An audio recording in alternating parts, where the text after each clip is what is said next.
C'est à Paris, dans un ancien atelier de mécanique du 13e arrondissement, entouré de mes collaborateurs, que je travaille à la création de mes lunettes. Dans cet atelier, tout au long de l'année, depuis 25 ans, des gestes précis se succèdent, façonnent et apprivoisent la matière. Ici, pas d'ordinateur, seulement l'expression des mains. Tout commence par un dessin, complété de mots qui évoquent des sensations. J'ai la chance d'avoir une équipe qui sait écouter et interpréter mes explications, mes commentaires, mes gestes.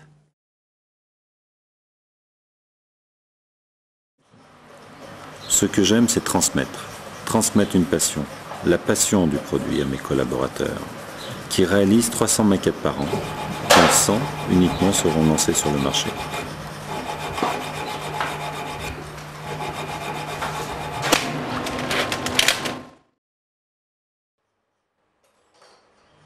Comme toute matière naturelle, ça a des avantages et des inconvénients. Et j'ai toujours voulu travailler avec les avantages de cette matière et oublier ou gommer les inconvénients. Tout tourne autour de la passion, l'erreur, l'improvisation. Et ça, c'est ce qui est fantastique dans notre produit.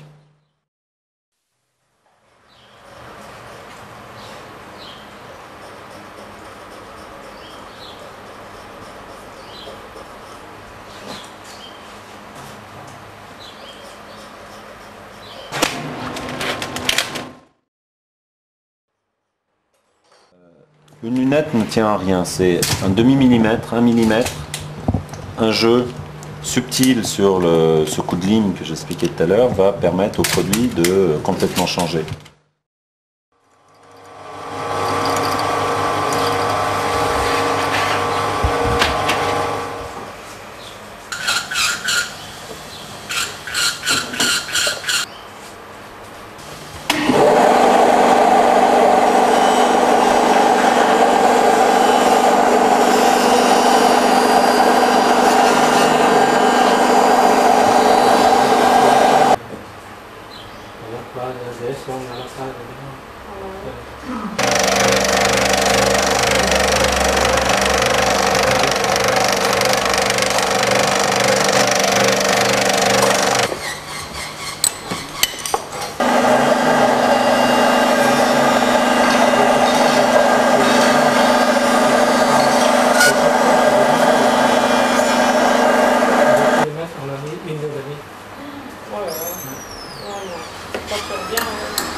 Il y a beaucoup plus de travail, on va dire, aujourd'hui à l'intérieur de la lunette, en cherchant des angles de confort.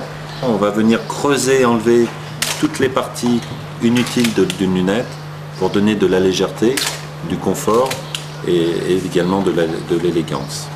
Pour respecter complètement la ligne, la pureté, l'équilibre des épaisseurs sur le dessus, le jeu de lumière pour venir affiner la lunette, l'alignement de la branche, les angles d'ouverture, enfin toute la partie morphologique d'une lunette. On s'est levé dans mes bras, pendant un moment il a fait des câlins, voilà.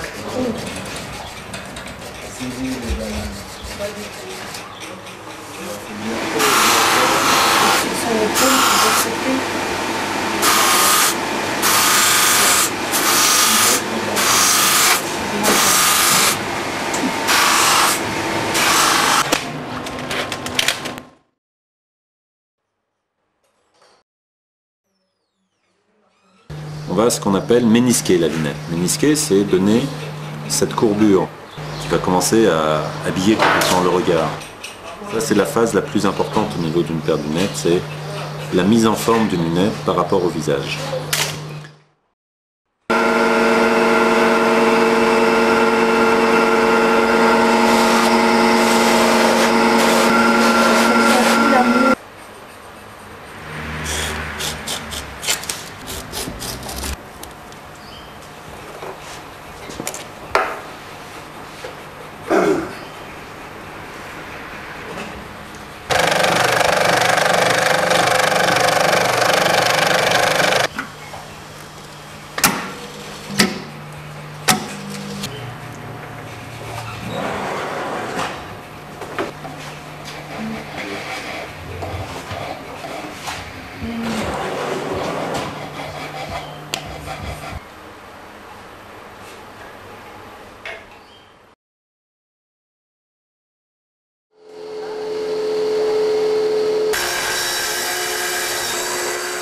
Le stockage de la matière acétate se fait à une température ambiante contrôlée de 25 degrés.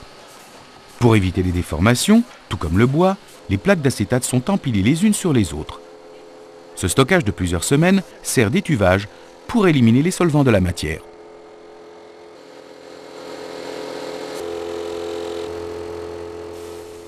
Ici, la matière est rabotée pour la calibrer en épaisseur.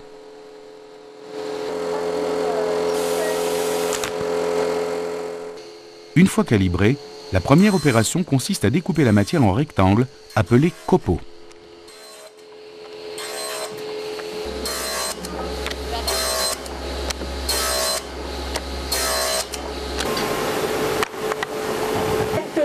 Voilà.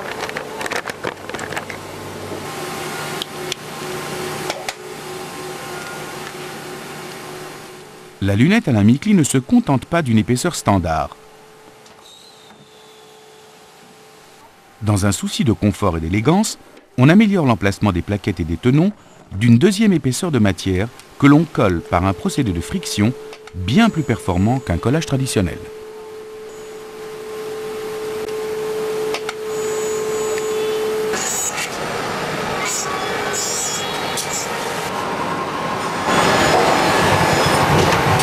J'y vais ?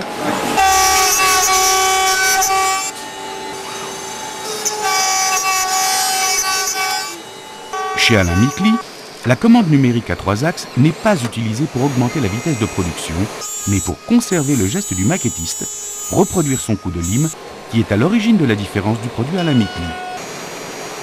Bien que ces machines usinent avec une précision diabolique et de multiples outils, qu'elles soient capables de travailler le copeau sous toutes les orientations et sans le démonter, toute la qualité du résultat tient surtout au savoir-faire du programmeur, dont la responsabilité est d'aller chercher l'essentiel de la création.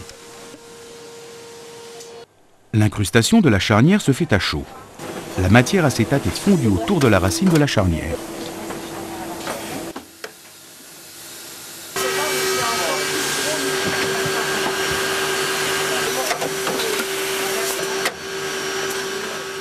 Cette intervention sur la branche consiste à forer au cœur de la matière un espace afin d'y loger une armature en bronze.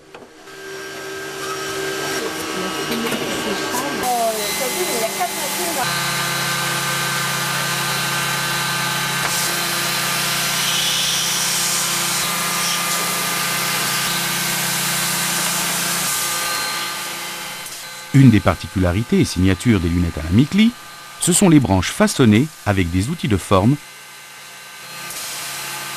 et des reprises manuelles.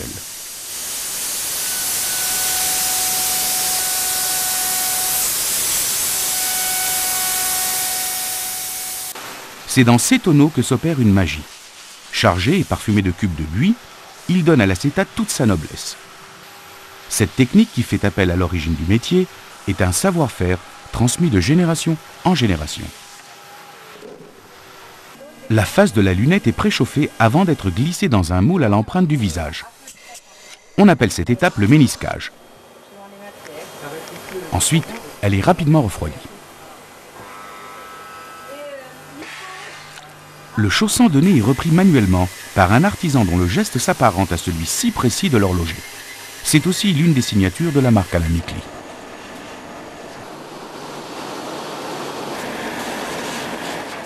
L'étape du polissage tampon est essentielle.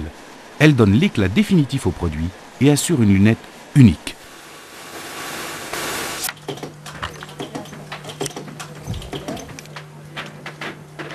L'assemblage de tous les éléments de la lunette est une pure chorégraphie. Grâce à l'armature métallique de la branche, la totalité du travail de mise en forme est gardée en mémoire. À ce stade de la fabrication, on a comptabilisé 150 opérations dont 70% sont réalisées totalement à la main. De ce fait, chaque lunette reste unique et justifie l'appellation fait main. Toutes les lunettes Alain Micli sont essuyées, vérifiées, examinées sous tous les angles. Un contrôle total avant leur départ pour la maison mère à Paris, où elles seront conditionnées pour voyager dans le monde entier.